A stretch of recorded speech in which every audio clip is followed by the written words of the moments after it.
overreach with my shout-outs, as I am the new guy on the block, but, I've got a couple people I'd like to say thanks to, so figure I'll throw a few extra in since it's my first one. Anyway, so, 2x speed. There's some parts of this that are going to be really slow. Some parts are going to be fast, so there's probably going to be a bit of dead air and a bit of frantic yelling by me.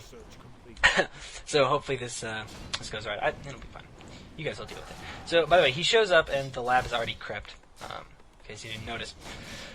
But you're watching the replay, so you should notice that. Unless you're one of those people that just listens to audios. I do that. It's fun. Note that Fav is kind of dancing around in circles, and he's just taking so much damage on his Death Knight. Look at that. He's just getting whacked on. Don't do this.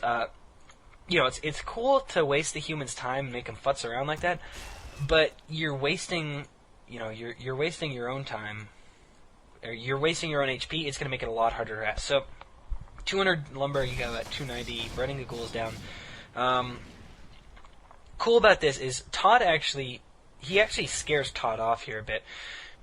And, note that the Death Knight isn't willing to try and go in for, a surround on the Archmage or anything, partially because he's so low on HP that the human could very likely get a surround on him and make him TP out before the Archmage has to TP, so even if he did go for the rest. Now, Todd is going to go ahead and just run to the other side and expo. Now, Fav is going to do something that a lot of people like, and I personally am not a huge fan of. He's going to go in and push the human's main. Now, check this out, though. The militia have just a little bit less HP, but do about the same damage as a ghoul. So your ghouls are going to go 1-for-1 with the militia, and if you look on the ground, you see 2 militia corpses and 1 ghoul corpse. How effective was that if all you killed were 2 militia, and you lost a ghoul and a TP doing it?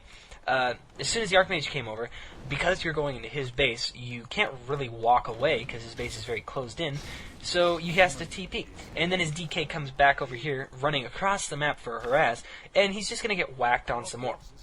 So, anytime you TP, very bad deal. Notice that the DK is not going to be able to participate in this harassment. The Panda's just going to go ahead and do it alone with a couple skeletons and ghouls, because the DK is so weak, he can't afford to. The Archmage is just picking off ghouls and putting damage on everything. What did he lose? He lost a tower and a single peasant there. Whoop-de-freaking-do. He doesn't really care. So, that's, without the coil there, if he'd had coil, he could have picked off another peasant, maybe 2. He didn't have mana for 2, so he could have picked off another peasant, which he's going to pick off now. But check this out.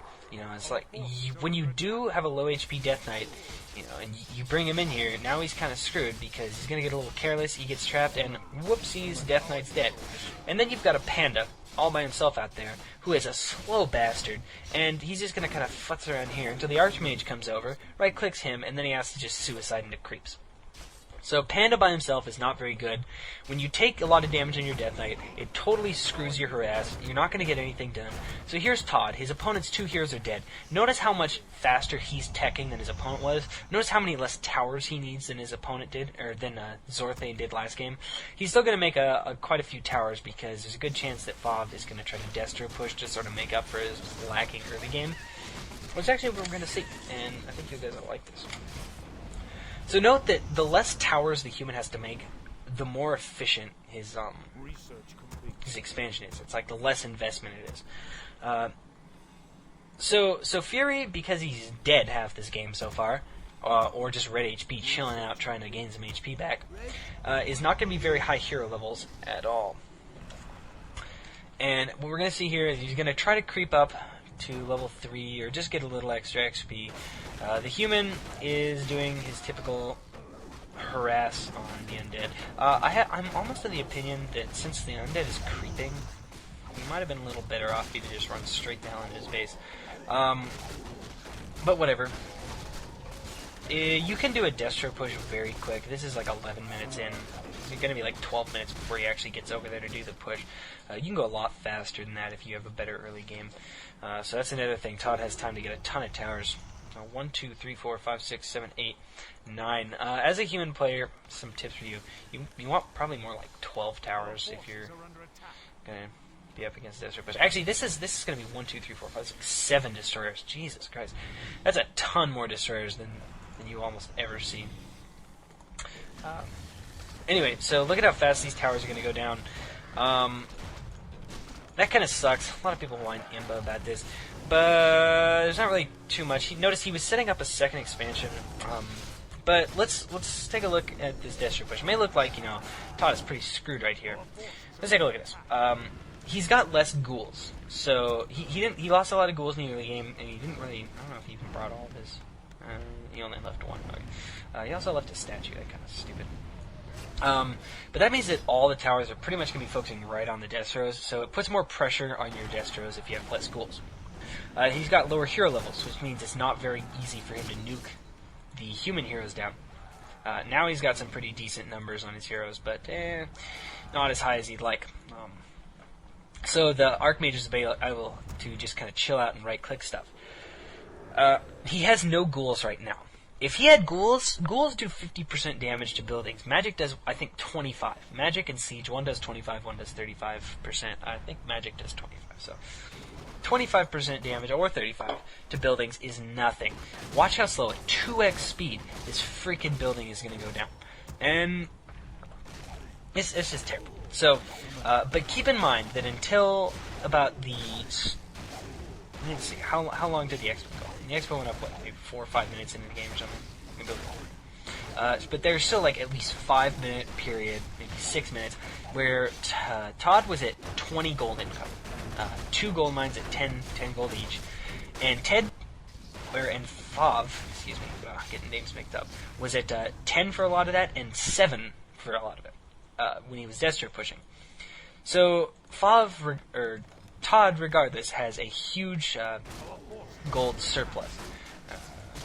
And he was able to get tons of tech, get all his tech on these gyrocopters, and get a ton of gyros.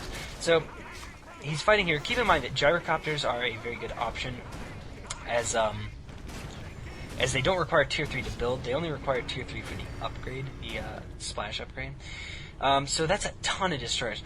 To actually pull this huge Destro push off, he was forced to make an absolute monster load of destroyers. It's kind of a stupid fight by Todd right there, but whatever. So, keep in mind that in order to take all this down, Fav has spent a lot of time just going around doing nothing.